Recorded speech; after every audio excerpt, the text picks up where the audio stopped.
Sir నమస్కారం sir. నమస్కారం sir ముందుగా మీకు ఈ మున్సిపల్ ఎలక్షన్స్ తర్వాత మిమ్మల్ని కలవడం జరుగుతుంది. మా జనగామ జిల్లాలో జనగామ మున్సిపాలిటీలో కాంగ్రెస్ పార్టీ మున్సిపల్ సీట్ని కైవసం చేసుకోవడం సంతోషంగా ఉన్నదా లేదా దానిపై మీ అభిప్రాయం చెప్పండి సార్. సో మీడియా మిత్రులకు జనగామ మున్సిపల్ ప్రజలందరికీ కూడా పేరు పేరున నమస్కారాలు తెలియజేస్తూ ఉన్నాను. అందరికీ శుభాకాంక్షలు కూడా తెలియజేస్తూ ఉన్నాను. ఎందుకంటే 12 సంవత్సరాల తర్వాత తెలంగాణ రాష్ట్రం ఏర్పడిన తర్వాత, ముఖ్యంగా ఏర్పడిన తర్వాత కాంగ్రెస్ కంచుకోటైన ఈ జనగామ పట్టణంలో 12 సంవత్సరాల తర్వాత కాంగ్రెస్ పార్టీ మున్సిపల్ చైర్మన్గా కాంగ్రెస్ పార్టీ అభ్యర్థి గెలవడం అంటే ఇది జనగామ ప్రజలందరికీ ఒక శుభదినంగా నేను భావిస్తూ ఉన్నాను. ఇది కాంగ్రెస్ పార్టీ సమిష్టి విజయము, ప్రజల విజయము, రేవంత్ రెడ్డి గారి ప్రజాప్రభుత్వ విజయము, అలాగే మన గౌరవ మంత్రివర్యులు ఈ ప్రాంతానికి ఇన్ఛార్జ్గా వివరించిన సీతక్క గారు, పొంగులేటి శ్రీనివాసరెడ్డి గారు, అలాగే అహర్నిశలు పనిచేసిన మన ఎంపీ చామల కిరణ్ కుమార్ రెడ్డి గారు, అలాగే ఇక్కడ ఇన్ఛార్జ్ నాయకులు కొమ్మరి ప్రతాప్ రెడ్డి గారు, డిసిసి అధ్యక్షురాలు శ్రీమతి లకా ధన్వంతి గారు, అలాగే సీనియర్ నాయకులు మన సత్యనారాయణ రెడ్డి గారు కావచ్చు, కంచె రాములు గారు కావచ్చు, వై సుధాకర్ గారు కావచ్చు, ఇంకా మేడసీను, కరుణాకర్ రెడ్డి, వీళ్ళందరూ కూడా అంటే చాలా వీరోచితంగా ఈసారి పార్టీకి గెలుపు అంటే సాగోరేవో అన్నట్టుగా జనగామలో ఉండే. సో ఎట్లన్నా చేసి కాంగ్రెస్ పార్టీ జెండాను జనగామ మున్సిపల్ ఆఫీస్పై ఎగరేయాలని చెప్పేసి అందరూ పట్టుదలకు పనిచేశారు. ముఖ్యంగా ఏంటంటే మాకు మంత్రివర్యులు పొంగులేటి శ్రీనివాసరెడ్డి గారు మాకు ఇన్ఛార్జ్గా వచ్చి ఎట్లన్నా చేసి జనగామ బోర్డు గెలవాలని చెప్పేసి వారు పదే పదే చెప్పడం, అది ఇక్కడున్న నాయకుల్లో ఏదైతే ఆ ఎంకరేజ్మెంటు అదేదైతే ఉన్నదో ఎట్లన్నా చేసి దీన్ని గెలవాలని చెప్పేసి అందరూ అహర్నిశలు కృషి చేయడం, అందరి సమిష్టి ఫలితంతో ఈరోజు జనగామ మున్సిపాలిటీ కడకంచి బాలమణి గారు మున్సిపల్ చైర్మన్గా ఎన్నుకోబడడం అంటే ఇది ప్రతి ఒక్క కాంగ్రెస్ కార్యకర్త జనగామ పట్టణంలో ఉన్న వాళ్ళందరూ కూడా భావిస్తూ ఉన్నారు. అదే కాకుండా మనమందరం మీడియా ద్వారా, ఛానల్స్ ద్వారా, న్యూస్ పేపర్స్ ద్వారా చూసాము. రాష్ట్రంలో ఉన్న అన్ని మున్సిపాలిటీలలో చైర్మన్ ఎలక్షన్ అనేది ఒక ఎత్తు, జనగామది మాత్రం మరో ఎత్తు అనే విధంగా ఇక్కడ హోరాహోరీగా నడిచిన సంగతిని మనం గమనించవచ్చు. ముఖ్యంగా పల్లా రాజేశ్వరరెడ్డి గారు స్థానిక శాసనసభ్యులు, బీఆర్ఎస్ పార్టీకి సంబంధించిన వారు, డబ్బుతో ఏదైనా సాధించవచ్చు, రాజకీయాలను తారుమారు చేయొచ్చు అని చెప్పేసి ఏదైతే కలలు కన్నారో వారి కళల మీద చల్లటి నీళ్లు చల్లినట్లు ఈ ఫలితాలు వచ్చినాయి. అంటే ప్రజాభిప్రాయం ముందు పైసలు ఏమాత్రం ప్రభావం చూపలేవు. కరెక్ట్గా జనాలందరూ, నాయకులందరూ కలిసి సమిష్టిగా పనిచేస్తే ఫలితాలు ఎట్లుంటాయి అనేది జనగామ మున్సిపల్ ఎన్నికల ఫలితాలను మనం విశ్లేషించుకోవచ్చు. సార్, ఇప్పుడు కాంగ్రెస్ పార్టీ సీనియర్ నాయకుడిగా, పిసిసి సభ్యునిగా మీరు, తర్వాత మేడం గారు ఉమ్మడి వరంగల్ జిల్లా జెడ్పీ చైర్మన్, మాజీ చైర్మన్గా, ప్రస్తుత డిసిసి అధ్యక్షురాలుగా ఉండి మున్సిపల్ ఎలక్షన్లో ఈ జిల్లాలో కాంగ్రెస్ అధికారంలోకి రావడానికి మీరు అందరినీ కలుపుకపోయిన విధానం మీకు ఎట్లా అనిపించింది? నిజంగా అంటే జనగామలో ఆగస్టు 27, 1999 నుండి ఇక్కడ హాస్పిటల్ ప్రాక్టీస్ విషయంలో కావచ్చు, లేకుంటే రాజకీయ పరంగా కావచ్చు, ఇక్కడ పట్టణ ప్రజలతోని ప్రతి ఒక్కరితో మమేకమై ఉన్నాము.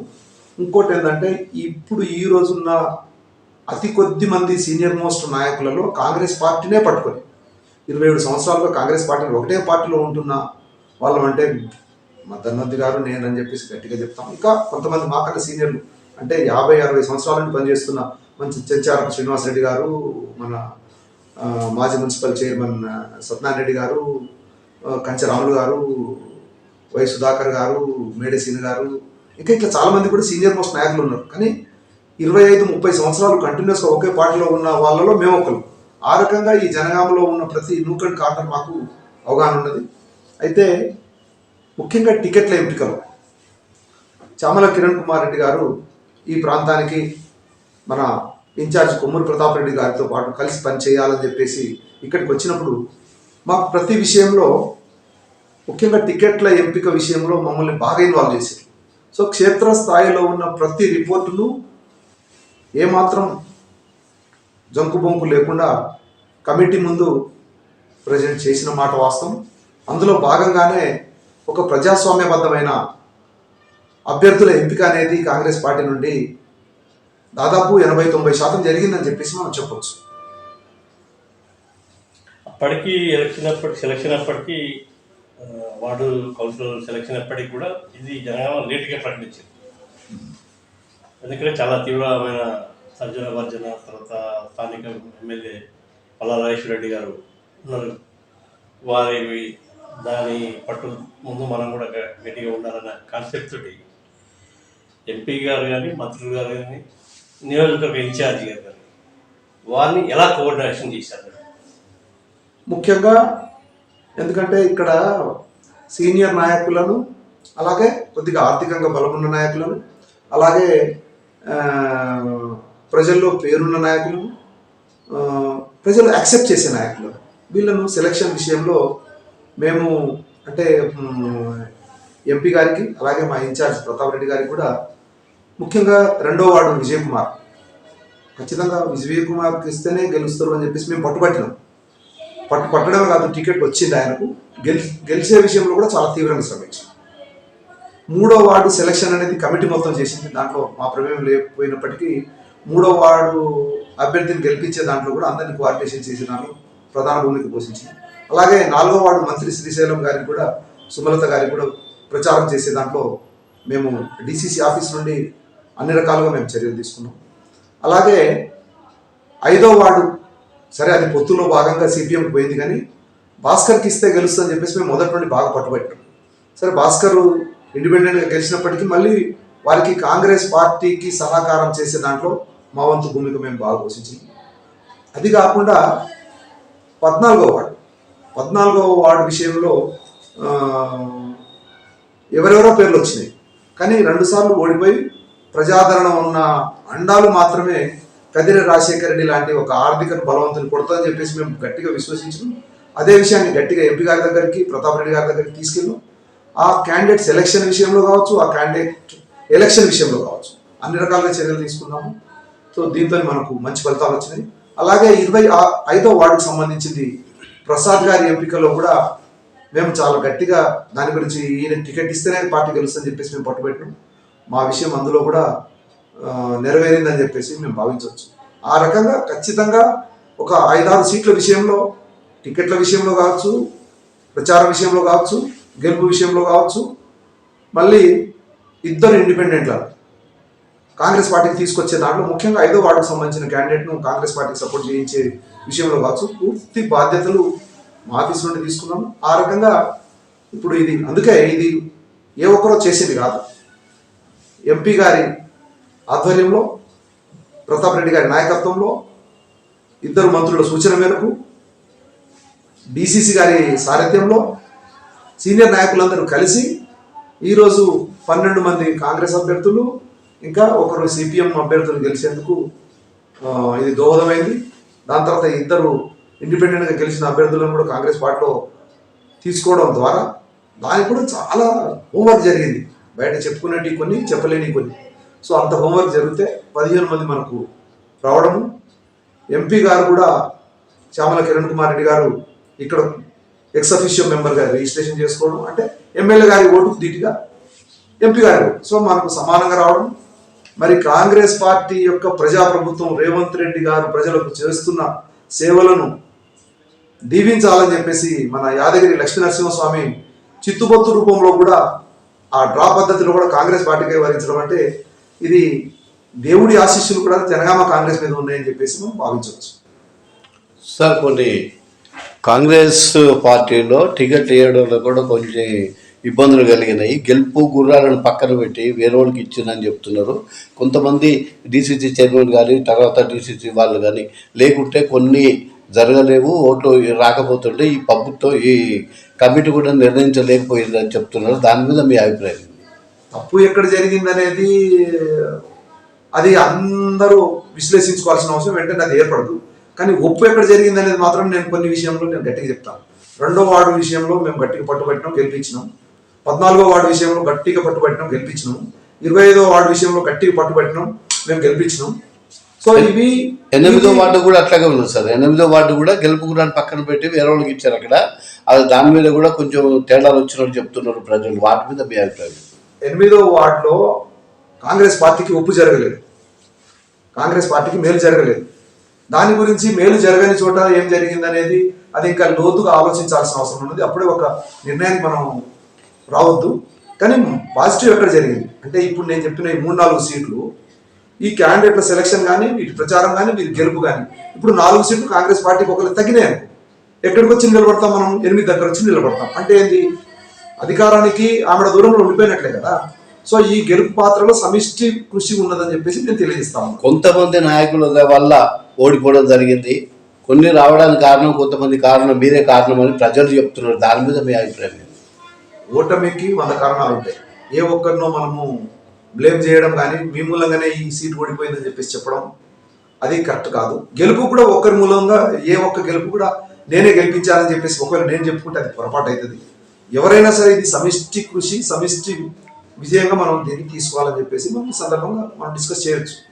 ఎక్కువ మీ కాంగ్రెస్ వాళ్ళు ఎక్కువ ప్రజాబలాన్ని కోల్పోయిందని చెప్తున్నారు. దాని మీద మీ లోపల తేడాలు ఉన్నాయని చెప్పారు. దాని మీద మీ అభిప్రాయం? ప్రజాబలాన్ని చాలా సంపాదించుకున్నాం. నిజానికి ఎన్నికల ప్రక్రియ మొదలైనప్పుడు ఎప్పుడైతే నోటిఫికేషన్ వచ్చిందో జనగామలో 5-6 సీట్లు మాత్రమే కాంగ్రెస్ పార్టీ గెలుస్తుంది, పల్లా రాజేశ్వర్ రెడ్డి ఏకపక్ష విజయం అని చెప్పేసి ఆయన చెప్పుకుంటున్న మాట మన మీడియాలో చూసినాం, అన్ని రకాలు చూసినాం, సర్వేలలో కూడా వచ్చింది. కానీ ఈసారి మాత్రం కాంగ్రెస్ నాయకులందరూ, జనగామలో ఉన్న నాయకులందరూ సమిష్టిగా పనిచేయడం ద్వారానే ఒక గొప్ప విజయాన్ని సాధించడం. ప్రజాబలం మాకు పెరిగింది. ఈసారి 12 సంవత్సరాల తర్వాత మున్సిపాలిటీ వచ్చిందంటే ప్రజాబలం పెరిగినట్లా తగ్గినట్లా? సమిష్టికి కృషి మీ అందరి పట్టుదల కాదు, కొంతమంది తేడా వచ్చింది. కొంతమంది చేపట్టుకున్న ఈ పార్టీ టికెట్లు వచ్చినాయి, సీట్లు వచ్చినాయని చెప్తున్నారు. ముఖ్యంగా మీ పేరు చెప్పి ప్రజలు గుసగుసలు ఆడుకుంటారు. దాని మీద మీ ఉద్దేశం? నేను ఒక్కరినే చేశాను లేకుంటే నా మూలంగానే గెలిచిందని చెప్పేసి నేను క్లెయిమ్ చేసుకున్నాను. కానీ జనగామ మున్సిపాలిటీలో డిసిసి ధన్వంతి గారు, పిసిసి మెంబర్గా నేను, అలాగే సీనియర్ నాయకులు, మా ఇన్ఛార్జ్ ప్రతాప్ రెడ్డి గారు, మా ఎంపీ కిరణ్ కుమార్ రెడ్డి గారు, మా మంత్రులు ఇద్దరు, అందరి సమిష్టి కృషితోనే ఈరోజు ఈ మంచి ఫలితాలు వచ్చినాయి అనేది అందరూ అర్థం చేసుకున్న విషయం.